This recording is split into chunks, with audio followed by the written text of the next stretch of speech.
Ladies and gentlemen, cabin lighting will be dimmed if you require any additional lighting. Shalom, shalom, shalom, and most importantly, peace be upon you all. We're doing another new segment here today. Really pushing the ministry. But a segment that I've been wanting to do for some time now, didn't know a name for it, but as you can see in the title, Of the World. Just talking about some things that, I've seen either in media, movies, or music, social media. So today, I would like to talk about the movie I watched, Dear Santa. I watched Dear Santa while I was doing some work. Actually, I was eating, and so let me see this real quick. The wife really didn't want to see it, because of what the trailers, what they all look like. And then I said, let me see what I can find. And very interesting. There are some elements in there, of course, that you can see in the trailer about joining sides with Satan. But when you go into the movie and you watch it, it's completely different. Once you open your eyes to the truth, you begin to see the elements that are being pitched, right? So, for instance, the movie, opens up, there's a husband and wife, they're arguing over Christmas ornaments and what they didn't get when they were young. Especially the father wanted a pony, which growing up, the girls wanted ponies, not so much the men. So that was, something, to catch on to, that the father, a grown man, wanted a pony. The wife was fussing about the tree topper, an ornament that's supposed to be an angel. And she would end up saying it's like a guardian angel. And it preludes to where their marital problems come from. And then the son, overweight, both of these people are Caucasian.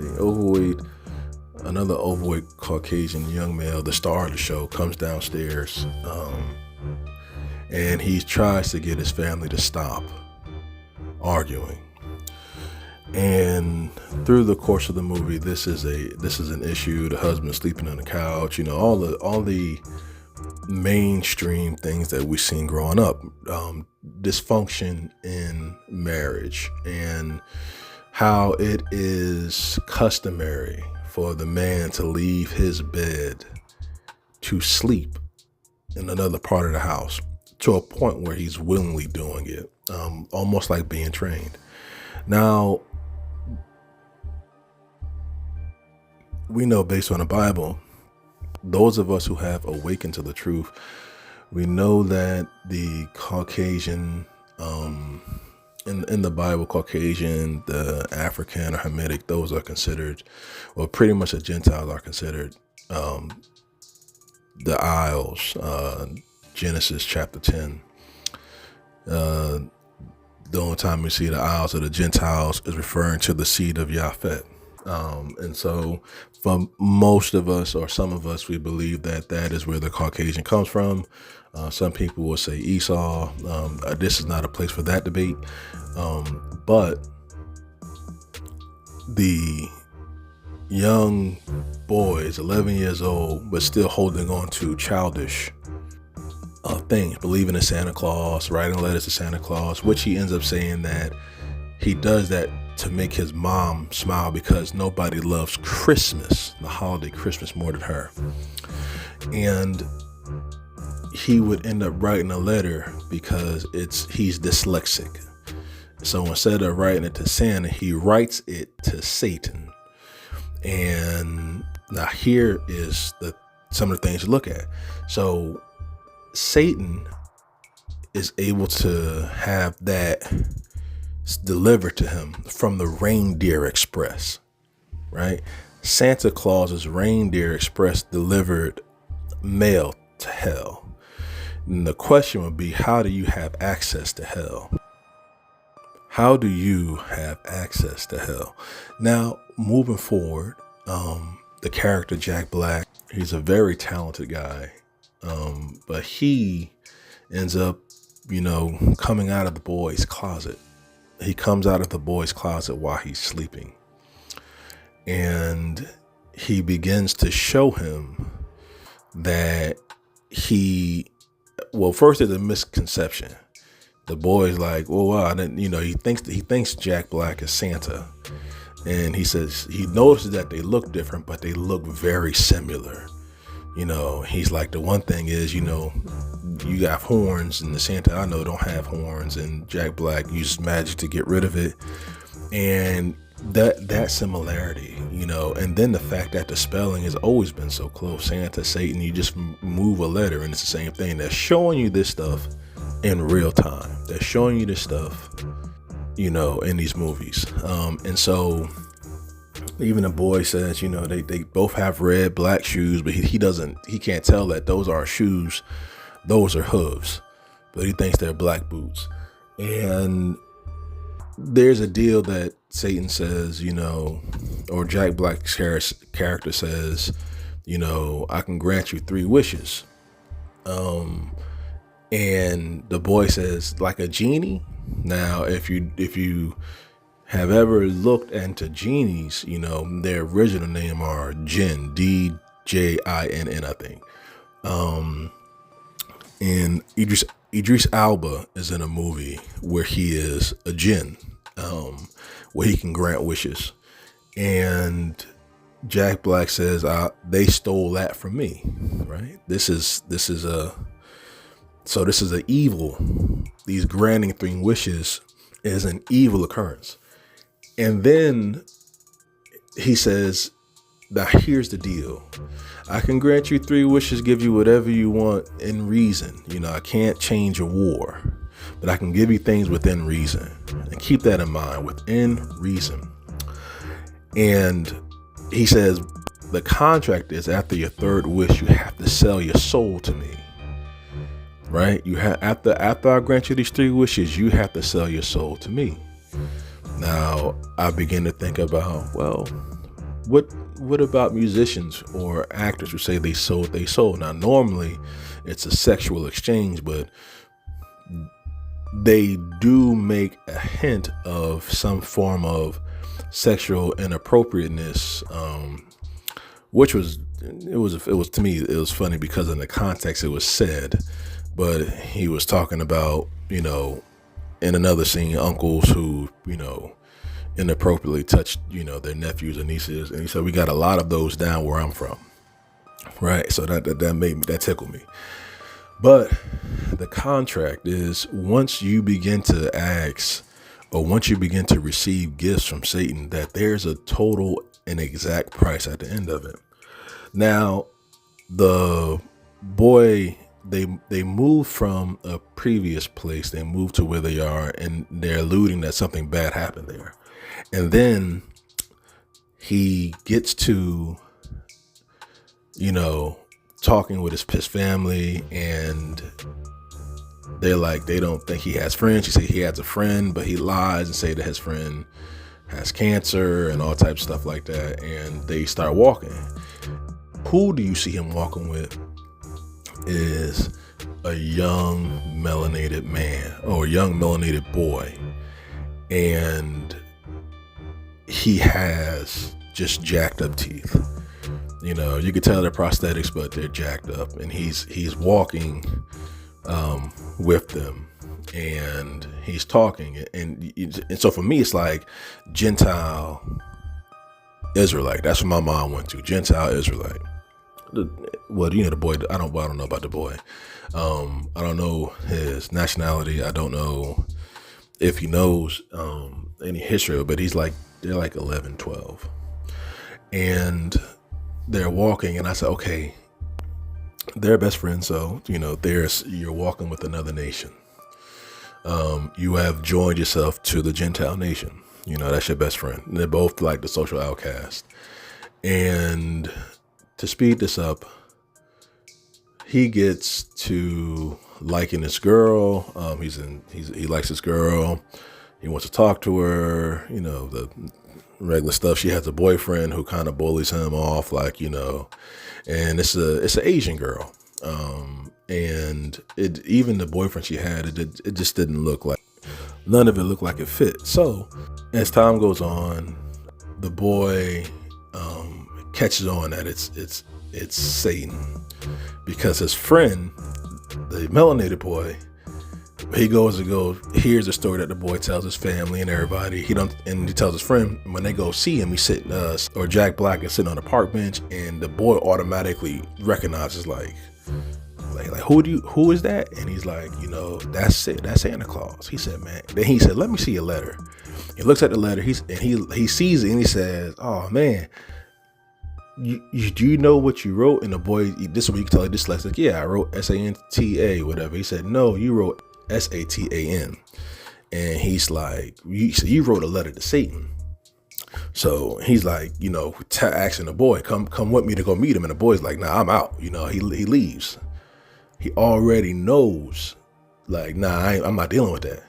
So the star of the show tries to follow suit, but Jack Black sees him. Hey, come over here, man. And they're talking. And so Jack Black ends up telling him that he's Satan.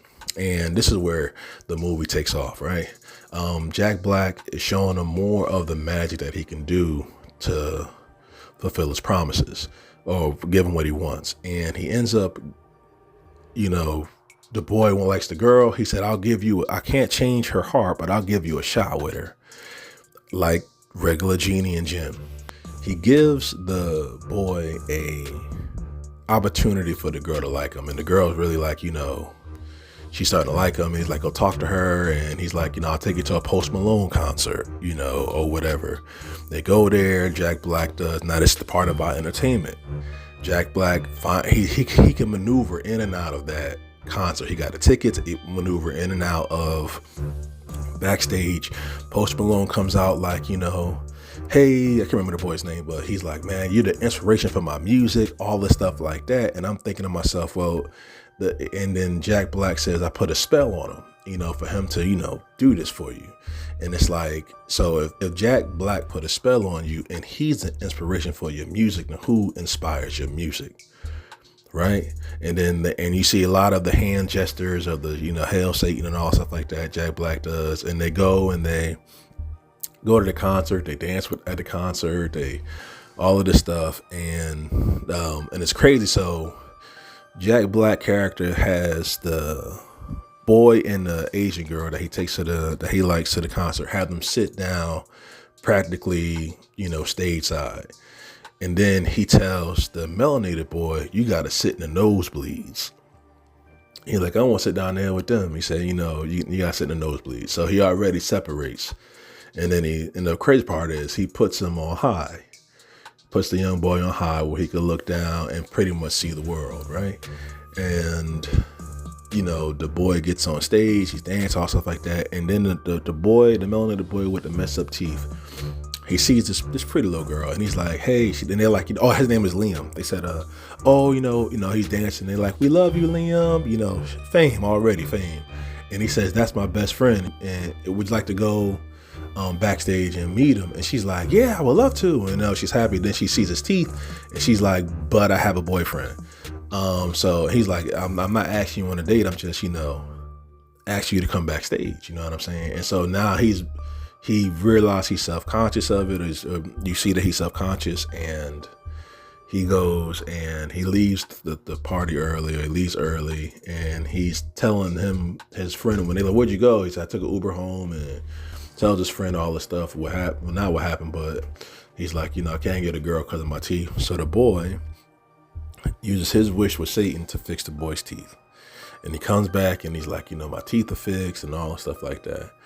And the movie goes on where he is using, he uses wish for good, and at the end he uses his wish to have his mother and father stop fighting.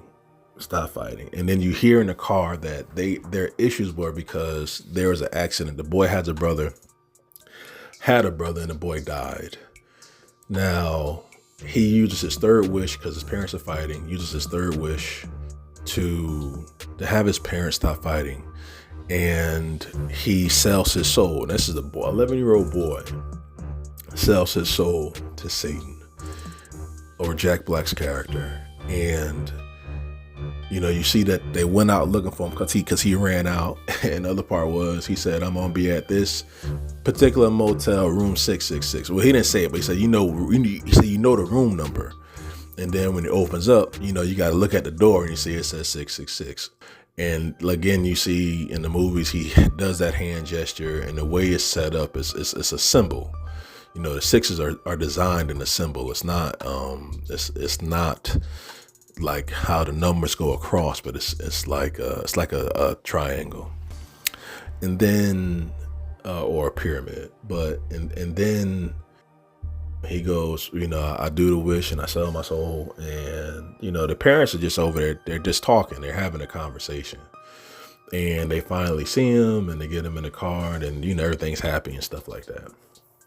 And after that, you see that he says, what do I do now? And he says, you have to start being rude to people. So you're gonna be in hell, so you might as well enjoy it.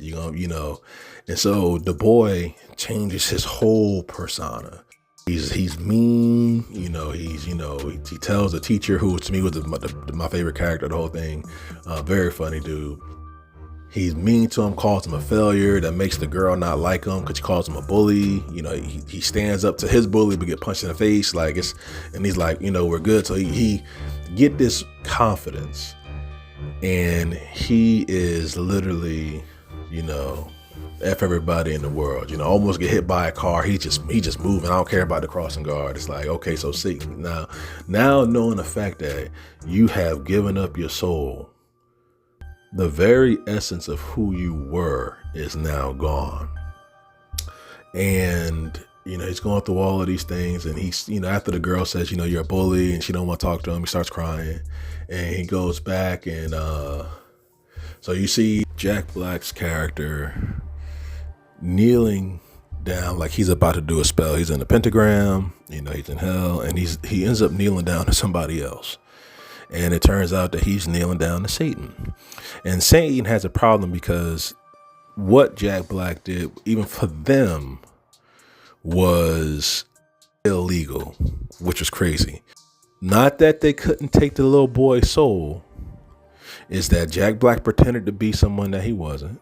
And he says, I'm a liar. I mean, of course I did that, And then he said, well, and the boy used 2 of his wishes on good intentions.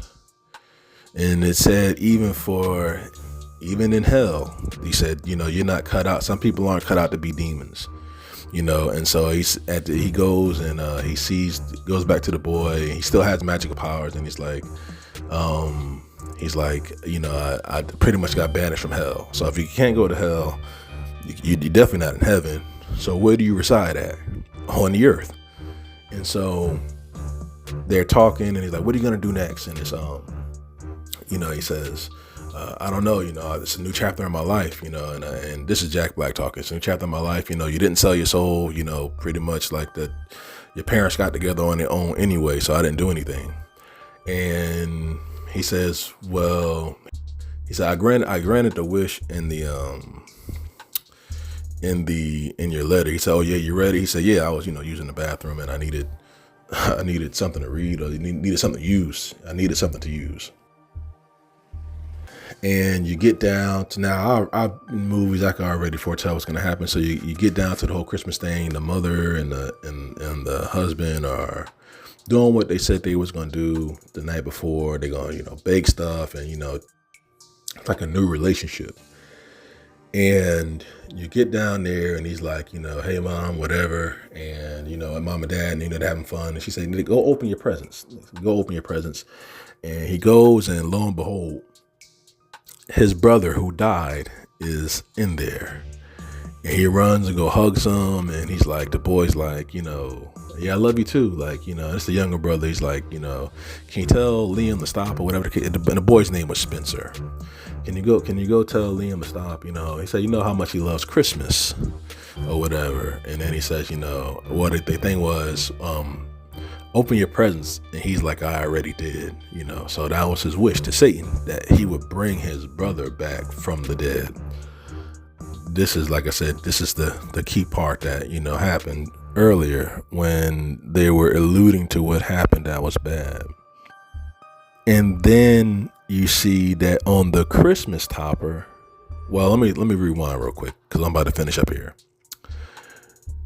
The father gets the pony that he wanted as a kid. The mother and father don't know how it got there.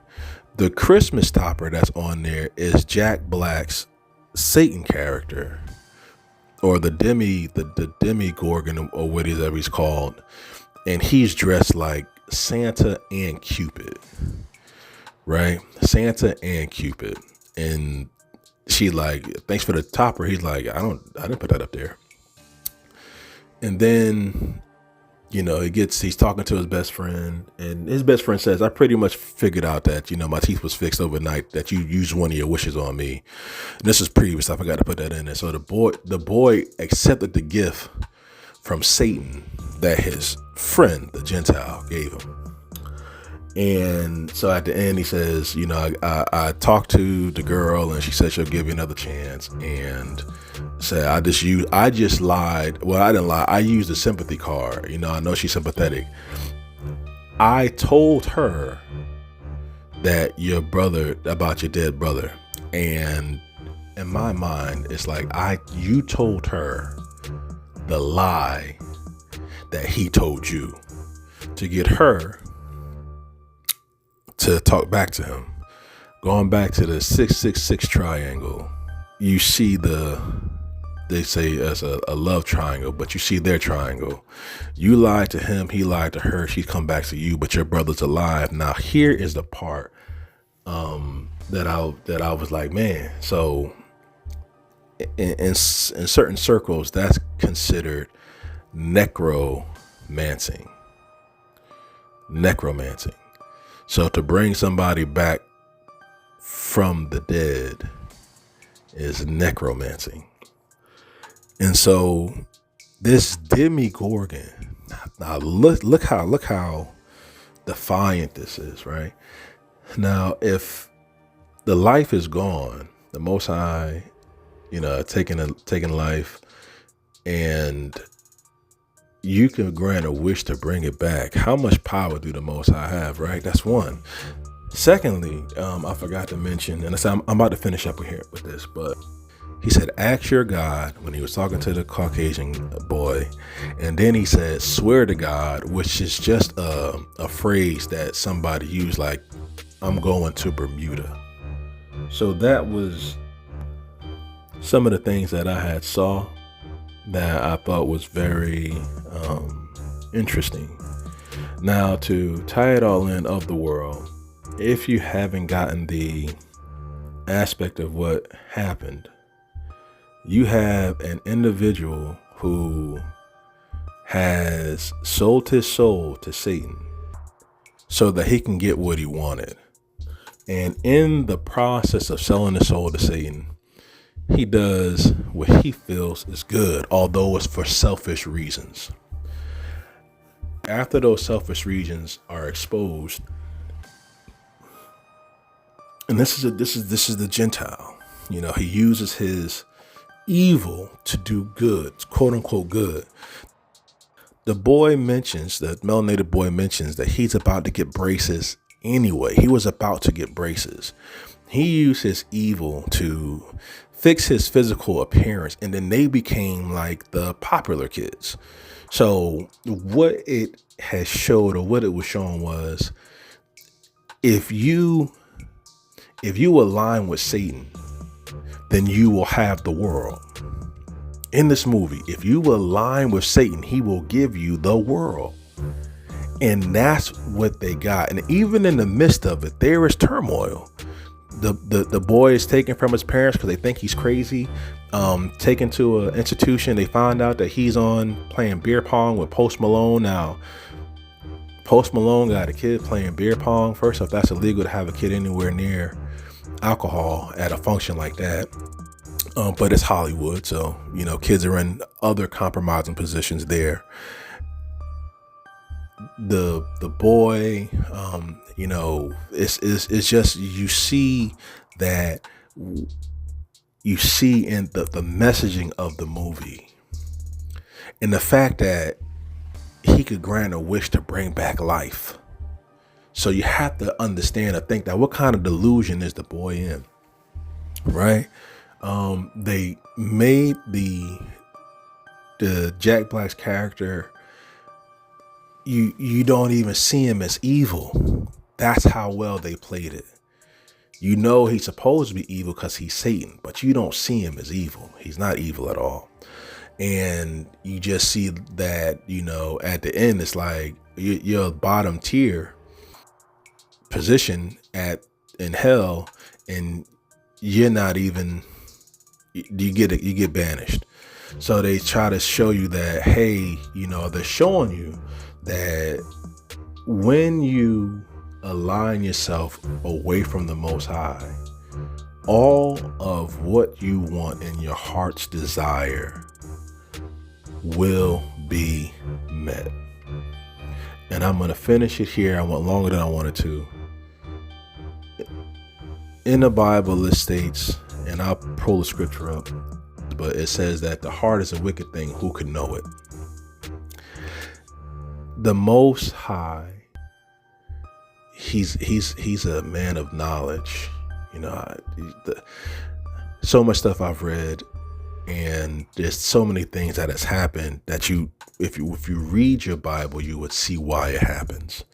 And some of the stuff I'm kind of alluding to because there's lessons that we're going to pull out for you to all see this stuff. But the fact that you can be given the world in that